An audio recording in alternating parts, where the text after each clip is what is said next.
Good afternoon, everyone. So glad to be here with you again. You can take a seat if you are here with us in person, if you are joining us online. Maybe you're already sitting, so you don't have to take a seat. But we are glad that you are here with us today.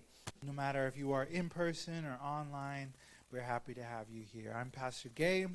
So nice to meet you if I haven't met you before.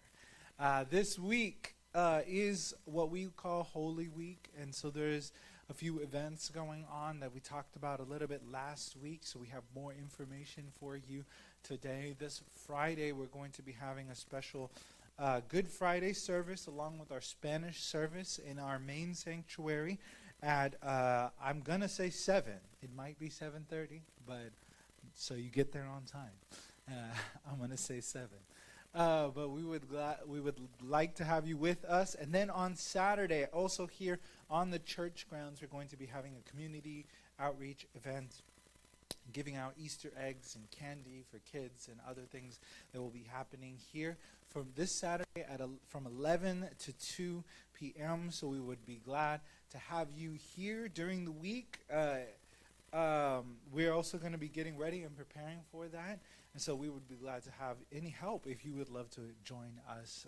We'll let you know more details about that. So, yeah, don't forget to join us. And then Sunday, we're going to have a joint service with our Spanish service for Easter.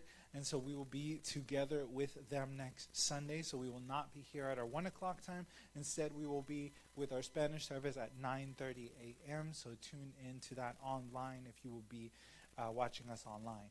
And if you want to join us in person, we'll be here too.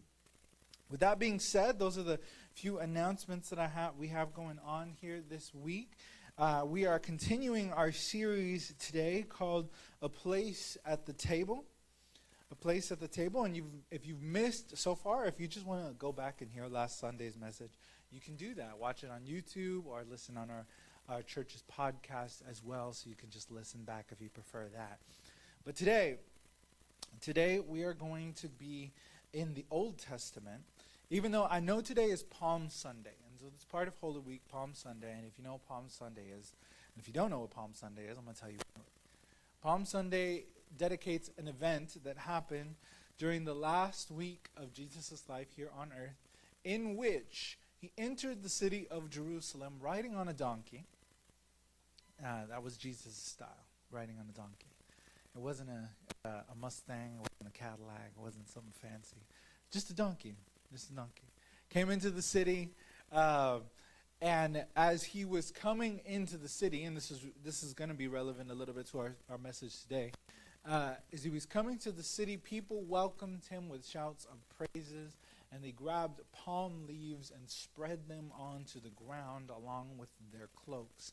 They were calling out to Jesus, just as the song we sang today, Hosanna, Hosanna in the highest, which Hosanna is a word that means save us. Save us. And they were calling out to Jesus to be a kind of political and military savior. And they were saying, Jesus, save us from Rome. Save us from empire. Save us. Become the new king. And the story drastically plays out differently when the same crowds that were welcoming him with sounds of praise and victory were later in the week shouting, crucify him. And the story is one wild ride that Jesus goes through the week. But through all of that, the story of Jesus still represents how he brings us to a place where we can feel at home. Where we can feel welcome, where we can feel that we have someone to call family, people to call family, a God who loves us, people who love us and welcome us into their lives. And that is the essence of who Jesus is. You know, I thought about it a little bit as I was getting for this message, because the name of my message today is Make Space at the Table. Make space at the table. And thought about it, and it reminded me of Olive Garden. I don't know if y'all know Olive Garden. Anybody like Olive Garden? It's like, meh. You know, it's all right. Not great. I think most people think it's like growing up, I thought Olive Garden was like a fancy Italian restaurant. That just goes to show you how I grew up, you know. I wasn't exactly affluent or anything. Olive Garden was like a fancy Italian restaurant to me. But their slogan is this, you know, if you've seen the commercials or if you've seen any of the like Olive Garden ads or anything, their slogan is, when you're here, you're family. When you're here, you're family. When you're at Olive Garden, you're family. Now, that might feel counterintuitive because when we're there, we're waiting for food. Nobody's waiting on the table. Where did the waiter go? Where did the waitress go? Nobody's here. Nobody's paying attention to us. Well, maybe that is like our family, and that's kind of sad. But, you know, regardless, we're supposed to be felt like we are welcome there. That this is, when you're here, you're family. That's what they're trying to get at. That's the point that they're trying to make. It doesn't always feel like that, and, you know, it's not like that. Obviously, it's a restaurant chain, and what they want is your money. They wouldn't really want you to stay there for hours and hours on end. At some point, that they're going to kick you out. It's like, hey, we know we say, like, when you're here, your family, but this ain't your house. You got to leave. We're closing. You know, that's not how it is in reality. But we like that idea. Family sells. Family makes us feel comfortable. That's why there are a lot of organizations and businesses who are more interested in money than you, still will tell you when you're here, it's not a team, it's not we're family. But then they try to use that to manipulate you and make you really feel like you don't want to be there, like you don't feel safe in that space. But we want that. We're all looking for that. We want to be able to have a space in our lives where we can go and you feel safe, you feel welcome, you feel happy and joyful to be there. We all want that space in our lives. And see, God does make that space for us. We're going to be going to a story in the Old Testament today in the book of 2 Samuel chapter 9. 2 Samuel chapter 9. And this is sometime after the man by the name of King David became king of Israel. And there was a lot of contention that was happening during that time. He wasn't really super popular at the very beginning, even though people knew him and they just knew that the king before him was trying to kill him and he wasn't part of the royal family or anything. And so there was a lot of contention. There were people that were not happy about him. There were people that wanted to get rid of him. There were people that wanted to kill him. There were people that wanted him out. After a period of time, though, he became the king over the entire country of Israel, and people started to like him. But see, David was in a place, though, where he was told when he was young that he would one day be king, but that was not something that he really ever pursued in his life. He wasn't trying to be king. He wasn't trying to overthrow the past king. He wasn't trying to do that. He wasn't trying to do that at all. In fact, the king's son, Jonathan, was like his closest companion in life. His closest companion. They were inseparable. So much so that at one point, Jonathan made a covenant with David and told him that when it comes time that I would inherit the throne, you instead will inherit the throne because I don't want it. I want you to be king. That's how close they were. Royalty meant nothing to Jonathan. David was so important to him. And likewise, Jonathan was so important to David. Yet, there were people in David's court that got rid of a lot of the members of the old royal family to solidify power, because that's how politics works. They want their people in power. The story gets a little crazy. But at one point in time, we find, this is the context of the story, we find David now wondering something aloud. David asks, it says, 1 Samuel chapter 9, verses 1 to 7 is where we're going to be. David asks, is there anyone still left in the house of Saul to whom I can show kindness for Jonathan's sake? So he's still thinking about Jonathan. Jonathan's gone. Saul is gone. The royal family's gone. He says, but isn't there anyone left that I can show kindness for Jonathan's sake. Now there was a servant of Saul's household named Ziba, and they summoned him to appear before David. And the king said to him, "Are you Ziba?" "At your service," he replied. The king asked, "Is there no one still alive from the house of Saul to whom I can show God's kindness?" Ziba answered the king, "There is still a son of Jonathan. He is lame in both feet." "Where is he?" the king asked. Ziba answered, "He is at the house of Machir, son of Amiel in Lo-debar." So David had him brought from Lo-debar, from the house of Machir, son of Amiel. When Mephibosheth, son of Jonathan, the son of Saul, came to David, he bowed down to pay him honor. David said, "Mephibosheth," that's a name.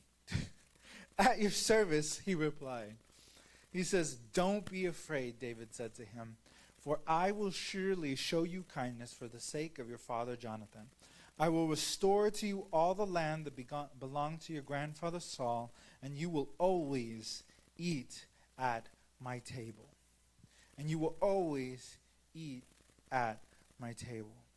Father God, I ask that you speak to us today through your word, that you allow us to see what purpose there is in us and how we can grow from it today. So I love this story. Even though Jonathan should have been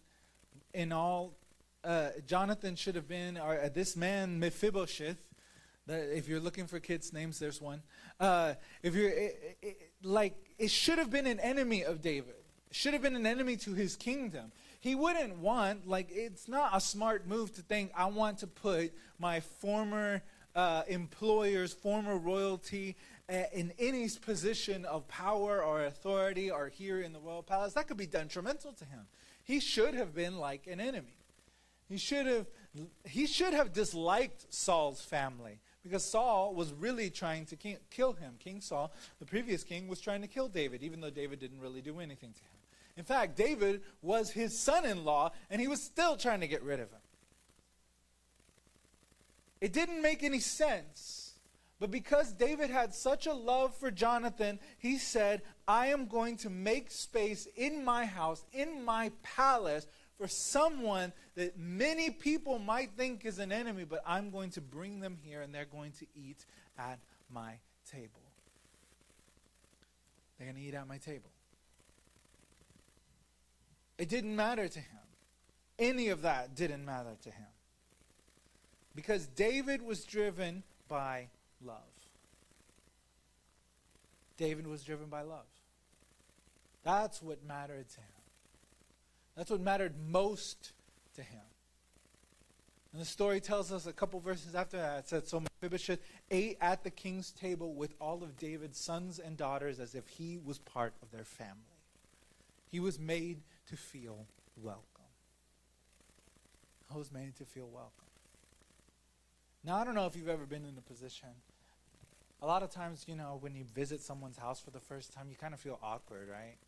You've never been there before. It's just like, I don't know what the rules are here. Like, what am I supposed to do? Some people want you to take off your shoes. And it's like, oh, you need to take off your shoes. And but I don't do that at home. That's weird. That's uncomfortable. Or if you do take off your shoes and they want you to keep your shoes on, that's like, why am I walking around a house with my shoes on?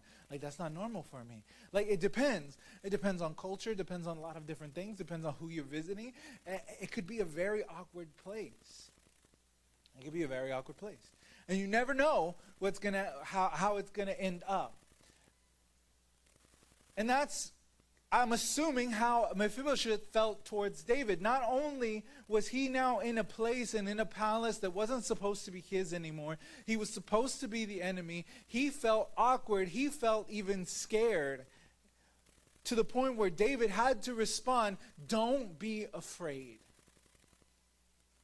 Don't be afraid. I didn't bring you here to get rid of you. I didn't bring you here to put you away. I didn't bring you here to punish you, anything like that. I brought you here to welcome you into my home." Brought you here to welcome you in my home. There are few circumstances in my life where I've ever been to a place, to a home for the first time, to visiting someone for the first time, that I felt like I was really welcome there. I remember there was someone in Bible school when I went to school in San Antonio. that they had the same last name as me, and they were a little bit older than me, and they adopted me as their younger brother. And I was always thought, I was like, oh, fine. Now, I've never had like an older sibling, because I am the older sibling. And I was like, oh, that's cool, that's fun, to play things like, oh, yeah, I have like an older sibling in this person now. But, it's just all fun and games. But one time, they invited me to their home, and I was like, oh, this is going to be an awkward place. And their family was so loving, so welcoming to all of us that went that day. And I can't ever remember being in another home where I walked in and I felt like I was welcome there. Because you always have that feeling of awkwardness in a new place, in a new setting. But when we remember, like when I think about the story, when I think about our lives, and when I think about all the story that we're trying to get at here, there is a place for us in God's family, in God's in the church, in the kingdom. This is supposed to be the place where we feel welcome. Because God is driven by love. God has made space for us in his house. Jesus used that analogy a lot. He said, when I leave you guys, I'm going to go prepare a place in my house for you. So when you go, you have a space. I'm making space for you. I'm making space for you at the table. I'm making space for you in my home. I'm making space for you in my kingdom. He was constantly doing this kind of thing where he made people feel welcome that shouldn't have been felt welcome.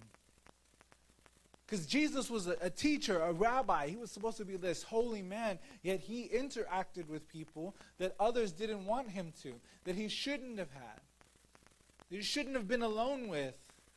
And even by modern standards, we think, oh, you can't do that, Jesus. Imagine telling Jesus you can't do that. He met with a Samaritan woman at a well by himself and was talking to her. And when the disciples came back, like, hey, who is this woman? Is she bothering you? What's going on here? Jesus met with lepers, people who had the disease I've talked about, where he shouldn't have been near them, or he could have caught it. He's like, no, I'm going to be here. And in fact, I'm going to touch him. I'm going to heal him. I'm going to do something about the situation. He did that. He went to eat at homes of tax collectors and sinners and prostitutes and people that we shouldn't ever think to be around with, but that was Jesus. He made space for them. He made space for them in his table because what drives God is love. And we've talked about that a lot here these past couple of weeks. What drives God is love. So despite what labels you have on your life, because see, we have labels on us. Whether we imagine it or not, we got two kinds of labels on us. We have labels that we put on ourselves. I'm not enough. I'm a failure. I'm always going to struggle with this. I'm this. I'm an addict. I'm a drug. We put all kinds of labels on ourselves. I'm a liar. I'm this. I'm that. No one can know.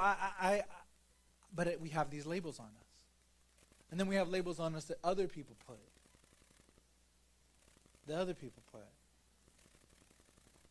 We talked last week about Jesus. Jesus was a friend of sinners, and he ate at the tax collector's house. They said, why is he eating with sinners and tax collectors? See, it wasn't necessarily a sin to work with collecting taxes, but the people of those days had now equated being a tax collector with being a sinner. And so that even if you were right, if you were doing everything the right way, if you were a tax collector, you were a sinner. That was it. And they put labels on people that they didn't even know if that's what fit them, but they called them that anyway. They called them a sinner. They called them a prostitute. They called them a tax collector. They called them the unclean. They called them people that didn't deserve to be in God's presence. They put labels on them. And the world will put labels on you, and people will put labels on you, and we put labels on ourselves, but that doesn't scare God away. That doesn't change things. Because his love covers the labels. His love replaces the labels with a new one. His love takes the label away of unworthiness and says you're worthy. His love takes away the label of addict and says you're free. His love takes away the label of sinner and says you are righteous. He takes it away. He takes it away. He does it despite sin, because all of us have sin in our lives. All of us struggle. All of us have that battle, and it's not going away anytime soon. We will do our best, but sometimes we make mistakes. Sometimes we fall into that. We can be going good for a long time, but we can still make mistakes. But that doesn't bother God. That's not who He is, because through Jesus, through the person of Jesus, He has wiped that away. He has made us clean. He has taken away that sin. That was the purpose of the cross, for Him to come and defeat sin and defeat death so sin doesn't bother Him. It sure bothers a lot of us on earth. I shouldn't live that way. You shouldn't do that. You shouldn't do this. Shouldn't. We're always shouldn'ting at people. You shouldn't do this. But it doesn't bother Jesus. He says, your sin doesn't bother me because I'm bigger than it. My love is bigger than it. My grace is more than it. It's more than the labels. It's more than the sin. It's more than the mistakes. It's more than anything that anyone can ever tell you. Because that's how He makes space for us. They could have told David, this man is an enemy. This man is going to take advantage of you. This man is going to do this. He's going to do that. Don't let him in your table. And you know what was funny? They were right. In another part of the story, when one of King David's sons rebels, Mephibosheth tries to take advantage of the situation and grab power for himself. And he ends up losing his life in the process. And after that was all said and done and the situation was resolved and David found out about what happened, he didn't curse him. He didn't say anything against him. He said, you know what? Everything that was his is now his servant's, Ziba's. I'm still going to make this right. Someone that was connected to Jonathan is still going to receive something good. It still didn't bother him, and that's crazy. It didn't matter that it might have happened. And that doesn't matter to God either. He still makes space for us. He welcomes us at the table. He says, you got a place here. Just like my sons, just like my daughters. You are part of this family. When you're here, you're family. When you're here, you're family. And see, that's what we've been called to do too. To make space for others. If God has made space for us, then our lot in life is to make space for others. I know it's hard though. It's weird because we want to be some kind of right. And that's what a lot of religion in America will tell us. We have to be some kind of right. And so that means somehow, some way shutting out some people. But that wasn't Jesus. I said last week, one of my favorite quotes from Rachel Held Evans was, the gospel is offensive to people, not because of who it excludes, but because of who it lets in. And I want to remind us of those words again, because that is what we've been called to do. Through our actions, how then do we make room for people? We got to make room for people in our lives who do not know Jesus in their lives. That sounds counterintuitive. I was always told growing up, who you have around you matters. That is true. There is a lot of wisdom and truth about the inner circle that you have in your life. Who do you have speaking to your life? Who do you have giving advice to you? And who do you have supporting you? The closest people in your life should be people whom you admire, or who are further in your walk and your faith in the faith than you. People that can speak into your life. People that can keep you accountable. You need people that are going to call you out when you make a mistake. But you also need people that are going to give you grace in that mistake. You need those people that are going to be good for you in your lives. You need those circles. You need that circle. But the problem is that we often take that to mean that anybody then who is not a follower of Jesus, who is not a Christian, then has no place in our lives. We got to think about this question. Like, I used to be asked this question all the time, and it threw me. It threw me because I couldn't answer it. I grew up being told in the church, you need to tell your friends about Jesus. You need to tell your friends about Jesus. And then they would ask me, who do you know? Who are your close friends in your life that don't know Jesus? And I'm like, everybody knows Jesus. Why? Because I was also told I can't make space for people who don't know Jesus in my life. They don't have a place there. Well, see, that's problematic, because then how are we supposed to tell people about Jesus who don't know Jesus if we don't know nobody that don't just know Jesus? Wow, that was a mouthful. I don't even know if I said that right. Let me say it again, slower. How are we supposed to tell people about Jesus if we don't know anyone in our lives that doesn't know Jesus? How are we going to do that? That question always threw me. Who in your life doesn't know Jesus? I'm like, I don't even know. Like, all of my closest friends, like they told me to do, go to church. How do we make space at the table? We have room for people who do not know Jesus. That doesn't mean that they're the ones that have the final authority and the wisdom and whatever to speak into your life, the good, positive energy that you need people. Sometimes maybe they have good advice to offer you and things about life and whatever, but the point is we have to make room for people that don't know Jesus. How are we ever going to show love to people if we're not doing that? If our circles are so closed that everybody around us looks like us, talks like us, knows Jesus, then we're missing something. We're doing something wrong.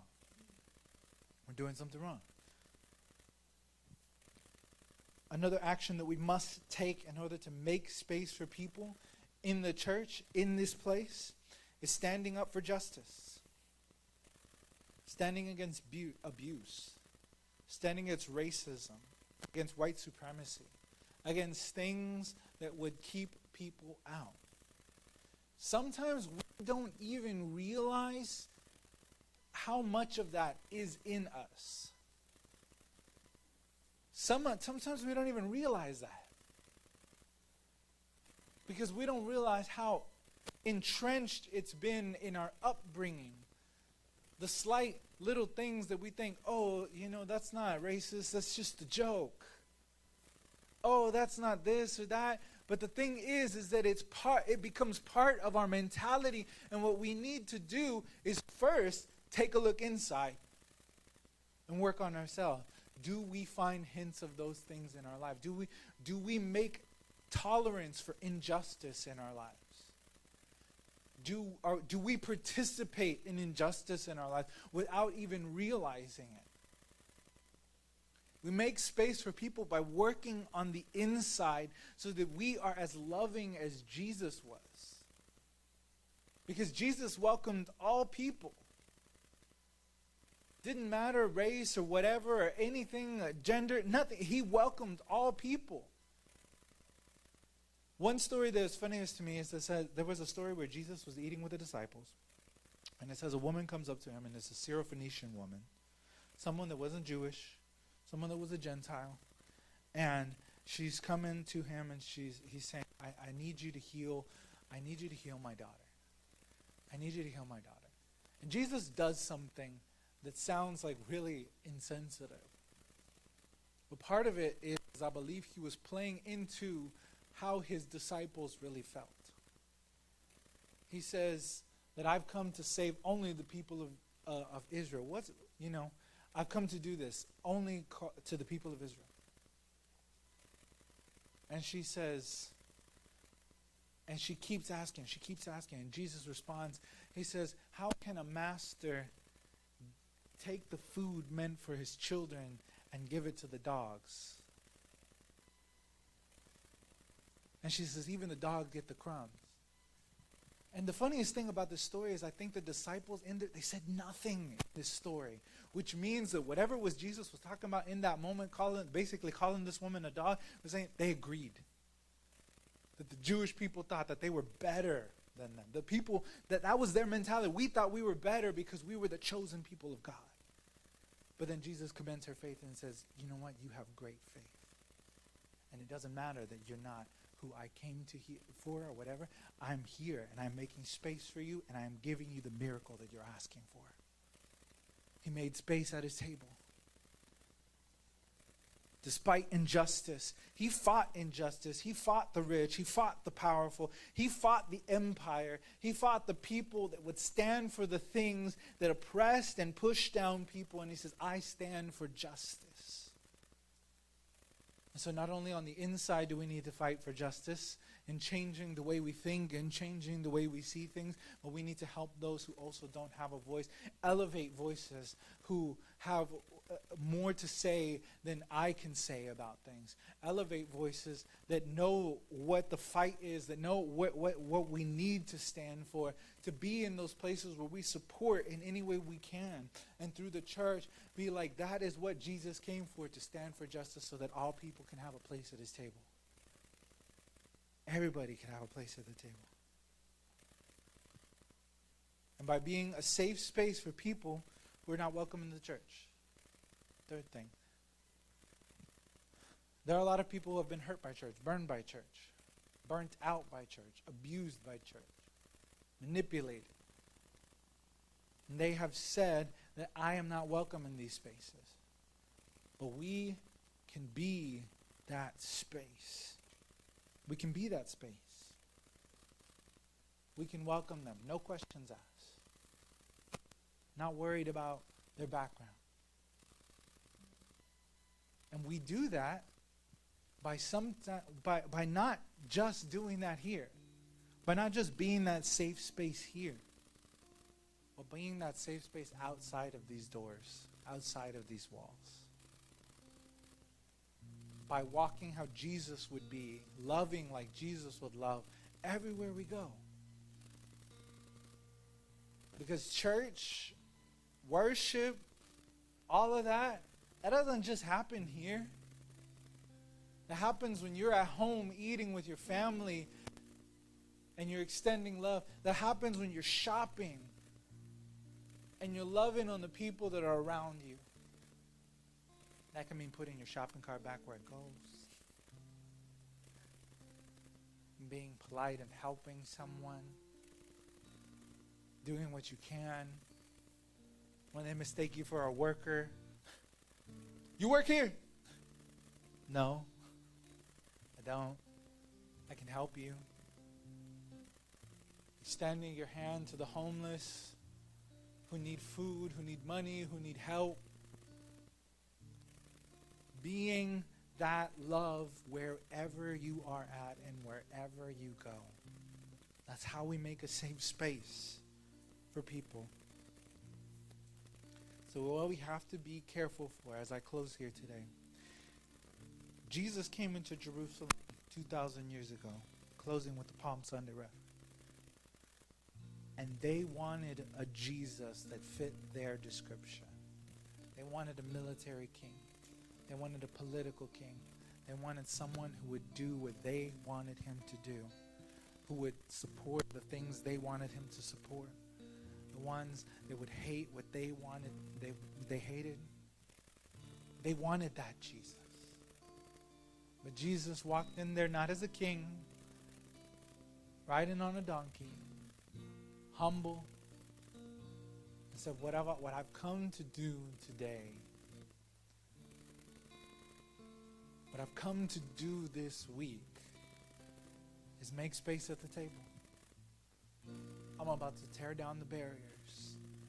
I'm about to break the power of sin. I'm about to break the power of death.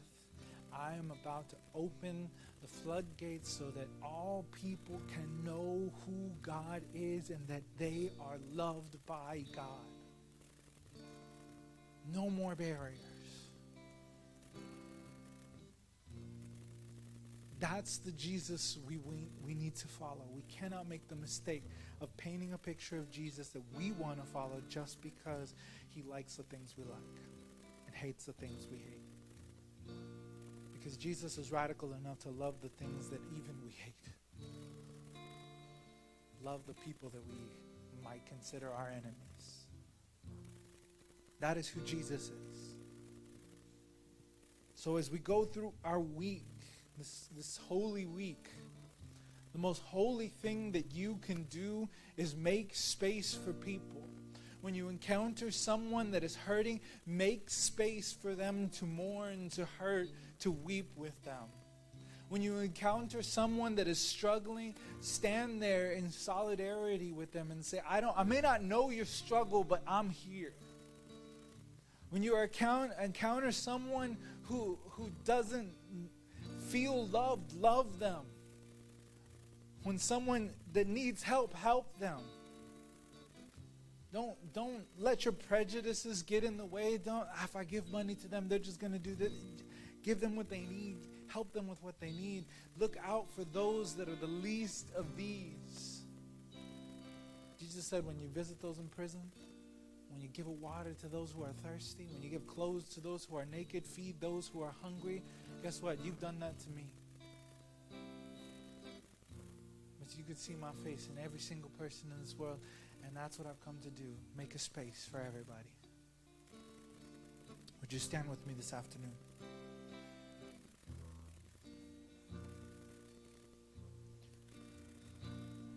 That's my challenge this week. Love someone this week. Love someone who you may not have wanted to love.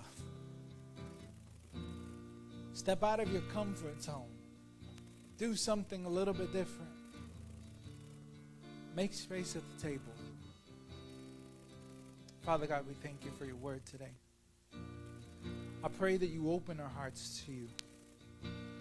Holy Spirit, that you would work inside of us, that you would help us do the hard work of change,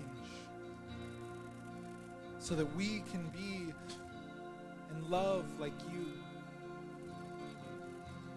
And help us to see opportunity to love others this week.